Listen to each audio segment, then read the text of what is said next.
All right, I'm here with Cassandra Haase, the head women's lacrosse coach here at UDC. How you doing? Good, how are you? Good. Now, I want to ask you these questions chronologically because boy. I think it's important for folks to understand the timeline of how this all happened. You just brought on the largest and most prolific recruit class the program has ever seen in its short history.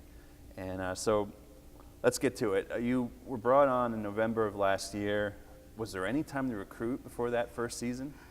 No, not really. I was brought on mid to late November, and actually right when I was hired, I had to go to the IWLCA convention down in Florida, and I'm down there and everyone is like, oh my gosh, how do you love your new job at DC? And I was like, well, I'll let you know when I move down there December 1st. Right. So I hadn't even yet gotten here yet.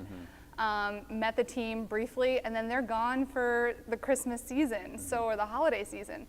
So there wasn't a lot of time to recruit in that process before we started in January. So it was who we had on the program already, trying to pick up anybody who was interested at the time, but our recruiting really didn't get started until February-ish of that year. Right. Let's talk about the 2018 season a little bit. It's your first season. You guided the team to the program's third victory, 16-9 versus Ohio Valley. You were competitive in losses versus Alderson Broaddus, Howard, and Nyack. What was your impression of how your first season went? It was tough because we hadn't yet molded and bonded as a team yet. New coach gets thrown into the situation. We brought on Coach Ruffin beginning of February, so she wasn't even there for the first month of preseason. So we were all trying to figure each other out and trying to get on the same page in a lot of those situations. But now that we've kind of done that grunt work and that grit, essentially, it starts us off in a better position for the season going forward. But we learned a lot from last year. We beat a lot of our own team records throughout the season last year. So we really focused on those little wins to help us build our confidences a little bit every game. Okay. And at what point would you say did you turn your attention to recruiting? Oh, probably as soon as I hired Coach Ruffin. That gave me a little bit of breathing room and a little bit of just, okay, now we can really put our focus on there. So I would say, if not sooner, I'd like to say I was doing some stuff beforehand, but I was practice planning on my own. We were trying to prep for the season. So as soon as she was brought on, it gave us more of a clear focus and understanding about the future. What goals did you and Coach Ruffin set, and what was your plan of action? Well, recruiting specifically, we knew we needed a big class coming in for the 2019 graduating class. That was our main focus. We wanted to build our bench, build our strengths in our skill level, and just overall revamp the program and push it to the next level that we wanted. So bringing on a class of 12 is our goal, and it still is. We're at 7 right now, but we're not done yet. We still have a lot of recruits we're talking to. We're still kind of filter through, but that was our biggest goal. We wanted 12, and there was nothing that was going to stop us from getting that goal. Okay. Now you went to several different tournaments throughout the area and regionally, and you went to a UK lacrosse tour. Can you tell us about that? AIST is a great program that I've worked with in the past a couple times, and I was fortunate enough to be able to coach with them again this year. And they are an international, they do team sports tours. So we had teammates, players from Mercy, from Georgian Court. We had a UDC player come with us this year. One of my old players from Newbury came with us. So it's a very eclectic group of Division II and Division III women's lacrosse, current collegiate lacrosse players. So this past summer we went to Dublin, Liverpool, and Edinburgh. So we played at all 3 locations against all different types of talent, and it was a great opportunity for the girls to see what international lacrosse is like, especially with us hopefully getting lacrosse in the 2028 Olympics. It's a great opportunity to be able to just open their eyes to that. Now, while you were over there, you were active on social media, and you're active on social media in general. Is that part of your recruit strategy? I wouldn't call it a strategy. I would just call it as a bonus for us. Okay. I think it's really, nowadays everyone's on social media. You kind of can't not be. Right. So we're doing ourselves a disservice if we're not updating The people who follow us.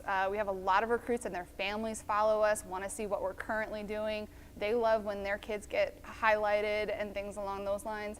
And it raises awareness in the community and for all the great things that our student athletes do off the field entirely. They do so much that isn't lacrosse related, and it's so important to highlight what great people that they are, not necessarily just athletes. Right. No, that's very true. Tell us, what kind of role does Coach Zanne Ruffin play in the recruitment process? It's been a great opportunity to kind of have her kind of fly a little bit on her own for the summer portions of it. It's a great opportunity for, if we have 2 different tournaments in a weekend that I can't be 2 places at once. So having her be able to go to one and I go to the other one, we're covering so much ground on that. So being able to rely on her to create these relationships with these recruits and bring them into the program, we're able to kind of divide and conquer in that sense, which is so huge nowadays when not a lot of head coaches have that kind of trust in someone. It really is a benefit. Okay. Tell me, what is your recruitment pitch? How do you sell the University of the District of Columbia? How do you sell your program specifically? Well, a couple different ways. We are who we are. We can't hide the fact that we're a city school. We can't hide the fact that we're not a big state university with football and yada yada. So we really own who we are and we don't hide what we're not. I always tell recruits, listen, I want you to find the best home for you possible. If we're not it, that's perfectly fine. And that kind of weeds out a lot of the confusion of making false promises down the road that some other programs may or may not do. So I always say, if you don't like a city, we're not going to be the home for you, which is okay. But and that eliminates stress for us down the road, so we're not stressing if they're going to transfer because they don't like it here and all that kind of stuff. So we're very open with our pitch. We're very open about the opportunity that this is a newer program in the grand scheme of women's lacrosse.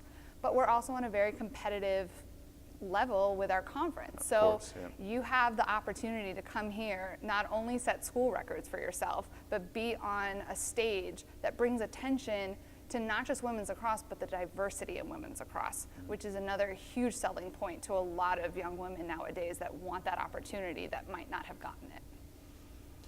Okay, so now it's a little over a year since we brought you on, and just recently we announced your large recruit class of 7 new student athletes to the program. Tell me about this class and what makes them special as a group. Oh my gosh. They are workhorses. The recommendations that their coaches have sent to us that we've talked to them about, we've gotten to know these young women on such a great level through as early as May of last year. So we're really cultivating that relationship with them. They are ready to just get to work. They're ready to kind of flip the switch and just do what needs to be done to improve this program and to hit the gas pedal and not stop. And every single one of them, we have young women for all different positions, from goalies to middies to tacks to defenders. So every position on the field is covered, and they all bring a unique aspect to filling the puzzle pieces that we're currently missing. And it's going to show as soon as they step foot onto this campus come September. We're so excited. Well, that's great. How does it feel to have accomplished so much in so little time? Well, when you set your goals and you put a path kind of in front of you, almost like a game board, and you roll the dice and you see how far you can get, it's kind of like what we've done here. Coach Ruffin and I sacrificed a lot of our summer to be at as many tournaments as we could. So we're not just seeing them on paper and trying to recruit them that way. We're getting to know them, and that's what's helping us create these bonds with them, that they want to come play for us, and they've met the team, and the team plays a huge aspect in the recruiting as well. When they come here, they're either doing an overnight with the current team where they're staying with them, or they're going on a tour with them. So from myself all the way down, we've all had a huge impact on this recruiting class and making it the best. And we wouldn't have been able to do it without everybody that's a part of this program, from you guys to Allison, our athletic trainer, to Pat, to everybody. Like when we take them on tours and we introduce these people, these recruits and their families to the administration staff as well, they see the kind of environment that we have here, and that's something that they want to be a part of. So to do it in such a quick time, it's awesome, but we've set our sights on that and we haven't stopped, so. That's great. Now, you mentioned that last year the team was lacking in chemistry, and what have you done this year to help the team bond? Well, we've done a lot of community service and a lot of different types of activities. One of the big things that we did when the team first got onto campus is the DISC assessment. We actually went through the NCAA, and they send a rep to your school to be able to do this. And it's a personality kind of test that kind of like the Myers-Briggs, but a little different. Right. And everybody took a little quiz beforehand, got a printout, found out if they were a D or an I or an S or C, and then we were able to talk about it. So Ds were able to express how I want to be spoken to or talked to instead of an S, or how they want to be spoken to. So it was able to give us a really good idea as to how to better communicate with our teammates. So I think that was a great way to start this first year, which was something really interesting. And then just our community service, we've volunteered with Lucky Dogs, with walking those dogs, especially during the midterm season. That was a good stress reliever for them. Right. And then with DC Central Kitchen, right before Thanksgiving. So giving back as much as we can is something that will help bond us as well. Okay. And real quick, what can we expect from the season that's coming up in spring 2019? Well, we have a really competitive out-of-conference schedule that's going to help us kind of build our confidence and really realize that we can do so much more than what we thought. And it's really going to open up that opportunity to help us progress this year. And just, we're still looking to tackle those goals that we have for ourselves and individual opposed to team.